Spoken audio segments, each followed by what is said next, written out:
Session is storage and administration of medicine. It's the last session of this module. अब हम इसमें पढ़ेंगे how to store and how to administer a medicine or any drug. इस session में आपको क्या क्या पढ़ना है? You will learn about how to dispose and preventing the medicine and also study about the special measures to prevent the medical errors and infection control during drug administration.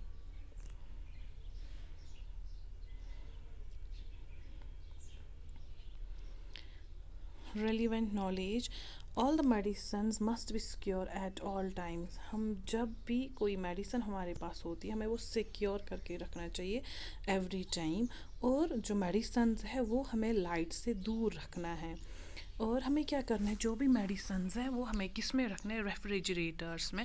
जैसे हमारे पास vaccines होते हैं, हम क्या करते हैं, करके रखते हैं, उनको स्टोर करके रखते हैं रेफ्रिजरेटर्स में. या हमें क्या करके रखना है, रूम टेम्परेचर पे रखना है, मतलब अवे फ्रॉम द लाइट, या ज़्यादा गर्मी में हमें नहीं रखना है. Read the label to make sure that you return the medicine बोतल टू द राइट प्लेस. हमें लेबल को पहले पढ़ना है और हमें मेडिसिन बोतल को अपनी जगह राइट प्लेस पे रिटर्न करना है उसको. दीज आर द मेडिसिन जो हम रेफ्रिजरेटर्स में रखते हैं. हाउ टू डिस्पोज, पहले हम देखते हैं डिस्पोजिंग मेडिसिन. हमें कैसे dispose out, thrown out medicine करना है. हमें कौन कौन से मेडिसिन को डिस्पोज आउट करना होता है. दोज दैट हैव एक्सपायर्ड, मतलब जो मेडिसिन एक्सपायर हुए हैं उनको हमें डिस्पोज आउट करना है. और वो मेडिसिन को हमें डिस्पोज करना है इन ए बोतल विदाउट ए लेबल. जो कोई भी बोतल विदाउट ए लेबल होगी, that medicine should be disposed out. Those that are in a bottle with a label that you cannot read, जो आप पढ़ नहीं पाते हो, बोतल पे अगर लेबल लगी है लेकिन आप पढ़ नहीं पाते हो, that medicine should be disposed out. Those that have been stopped or discontinued by the doctor, और अगर कोई डिजीज़ होती है किसी पेशेंट को, तब वो ठीक हो गई और आपको डॉक्टर ने वो स्टॉप की है, एट दैट टाइम वो आपको डिस्पोज ऑफ करना है उसके बाद. और जब भी हम मेडिसिन को डिस्पोज ऑफ करेंगे वो हमें इन ए सिंक अंडर रनिंग वाटर में डिस्पोज, थ्रोन आउट करना है. They should not be thrown away in the trash can. हमें किसी ट्रैश कैन में नहीं उसको फेंकना है. जो जनरल ड्यूटी असिस्टेंट है उसको क्या करना है, डॉक्यूमेंट करना है दैट मेडिसिन जो वो क्या कर रहा है, थ्रोन आउट कर रहा है. वो अब हमें देखना है उसके बाद व्हाट आर द एरर्स. अब कौन कौन से एरर्स होते हैं एट द मेडिसिन, जब हम कोई स्टोरेज एडमिनिस्टर ड्रग करते हैं एट दैट टाइम हमें कौन कौन से एरर्स आते हैं वहाँ पे. Any mistake can happen when the person is not identified properly. कौन कौन से एरर, पहले ही कोई भी मिस्टेक होती है, मैनी मिस्टेक्स, बहुत सारी मिस्टेक्स होती है वहाँ पे. जब भी कोई पर्सन क्या होगा, प्रॉपर्ली आइडेंटिफाई हम नहीं कर पाते. फॉर एग्जांपल हम पेशेंट को आइडेंटिफाई नहीं कर पा रहे हैं, वो एक बिग मिस्टेक है वहाँ पे. When you help with medicine you must use at least 2 ways of identifying the person. जब भी आप मेडिसिन दे रहे हो किसी को, हेल्प कर रहे हो किसी को, at that time at least 2 ways होने चाहिए जैसे आप किसी पर्सन को या किसी पेशेंट को क्या करोगे, आइडेंटिफाई करोगे. या आप बेड और रूम नंबर से उसको आइडेंटिफाई नहीं किया करो, आप क्या करो, किसी और रीज़न से क्या करो, उसको आइडेंटिफाई करो वहाँ पे. अब हमें देखना है हम कैसे प्रिवेंट करेंगे दीज मिस्टेक्स, जो हमें मिस्टेक्स हो रही है अब हम कैसे वो प्रिवेंट करेंगे. There are some of the examples of 2 identifiers including the person. अब हम 2 एग्जाम्पल्स यहाँ पे देखेंगे कि हम कैसे आइडेंटिफाई करेंगे, हम कैसे प्रिवेंट करेंगे दैट मिस्टेक जो हमें हो रही है. First, middle and last name, मतलब कि हमें क्या देखना है, हमें पहले ही देखना है फर्स्ट नेम क्या है उस पेशेंट का, मिडिल नेम क्या है उस पेशेंट का, एंड लास्ट नेम. क्योंकि बहुत टाइम से बहुत बार क्या होता है कि 2 पेशेंट अगर वार्ड में होते हैं तो उनको सेम नेम से, वो सेम नेम होता है, उनका सर नेम भी सेम नेम होता है, इसलिए हमें प्रॉपरली उनको चेकआउट करना चाहिए. A code number given to that person, और जब भी कोई पर्सन आता है उसको एक कोड नंबर दिया होता है ताकि उसको हम वैसे आइडेंटिफाई कर सकें. Social security number, social security number उसका आधार नंबर, उसका पैन कार्ड, जिसके पास कोई सिक्योरिटी नंबर होगा दैट उसकी वजह से हम आइडेंटिफाई कर पाएंगे उस पर्सन को. या in terms of birth date क्या है उसकी, मंथ किस मंथ में या ईयर किस में, अगर उसका फोटोग्राफ यहाँ पे लगा है उसकी हेल्प से हम कर पाते हैं, या बार कोड अगर उसके पास है उसके हेल्प से हम आइडेंटिफाई और प्रिवेंट कर सकते हैं वो mistakes. Do not help with medicines if you can not identify the person. आप उस पेशेंट को, उस क्लाइंट को, उस पर्सन को मेडिसन मत दे दो अगर आपको वो पर्सन आइडेंटिफाई नहीं हो रहा है।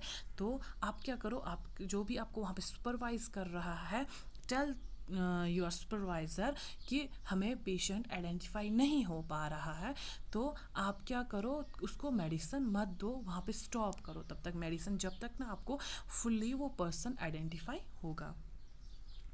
Next are the special measures to prevent medical errors among population at risk। जो भी population risk पे हैं, अब हमें special measures लेने हैं कि हम कैसे prevent करेंगे वो that medical errors।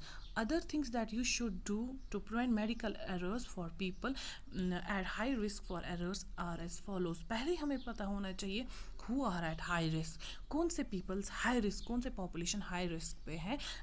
After that हम क्या कर सकेंगे, उसको स्पेशल मेजर्स दे सके ताकि वो मेडिकल एरर्स प्रिवेंट हो जाएंगे। First, decrease level of consciousness, cognitive impairment, language barrier, sensory disorders, infant and children's developmental delay, and mental problem. These are the high risk peoples who are high risk, among high risk populations में ये high risk peoples होते हैं जिनको हमें क्या करना है, कुछ मेजर्स देने हैं ताकि वो प्रिवेंट क्या हो जाए वो medical errors. First is decrease level of consciousness. पहले ही हम देखते हैं decrease level of consciousness, patient that are not fully alert, awake and oriented to time, place and person are at high risk for errors। वो patients होते हैं decrease level of consciousness, मतलब जो फुली अलर्ट नहीं होते हैं, जो awake नहीं होते हैं, जो ओरिएंट नहीं होते हैं किसी टाइम, किसी प्लेस, किसी पर्सन के साथ, वो क्या होते हैं, are at high risk for errors. उनको ज़्यादा रिस्क होता है एरर्स में, ठीक है। और अब हम कैसे कर पाएंगे दैट प्रिवेंटिव मेजर, हम कैसे ले पाएंगे उस पर्सन के लिए जिसको डिक्रीज लेवल ऑफ कॉन्शियसनेस होगा। First, patient identification is necessary when you are helping a person. जब एक पर्सन जो डिसओरिएंटेड या जो अलर्ट नहीं होगा, जो जिसकी लेवल ऑफ कॉन्शियसनेस कम होगी, उसको ही हम पहले पेशेंट को आइडेंटिफाई बहुत ज़्यादा ज़रूरी हमें करना है व्हेन जब आप हेल्प कर रहे हो किसी पर्सन को। At time a family member और अ फ्रेंड, अगर उसके पास कोई अटेंडेंट, कोई फैमिली मेम्बर, कोई फ्रेंड होगा, उस प्रोसेस से आप आइडेंटिफाई कर सकते हो उस पर्सन को। They can also ask questions about the medicine the person will be taking, और वो उस टाइम आप उसको क्या क्वेश्चंस पूछ सकते हो रिलेटेड टू द मेडिसिन, ठीक है। All of these things will help to, और इन वजहों से, इन थिंग्स की वजह से आप अवॉइड कर सकते हो दैट मिस्टेक जो किसी हाई रिस्क ग्रुप में आ सकती है।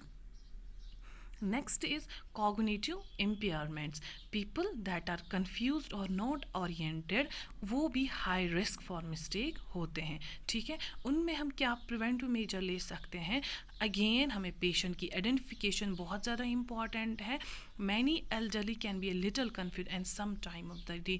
जो एल्डरली पीपल्स होते हैं वो बहुत ज़्यादा कन्फ्यूज होते हैं कभी दिन में।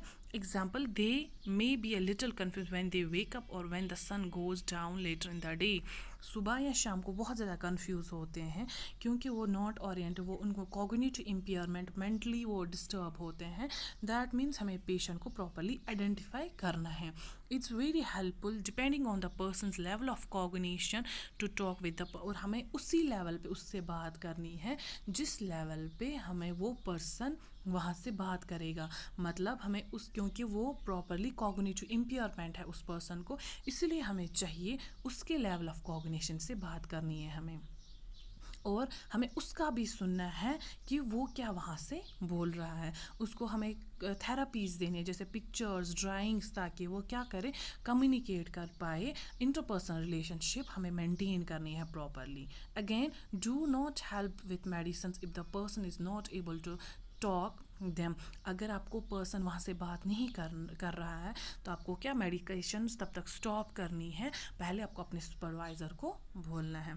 These two are the high risk, जो हाई रिस्क पॉपुलेशन जहाँ पे हमें बहुत ज़्यादा एरर्स आते हैं, these are the two. Later हम दूसरे वीडियो में देखेंगे।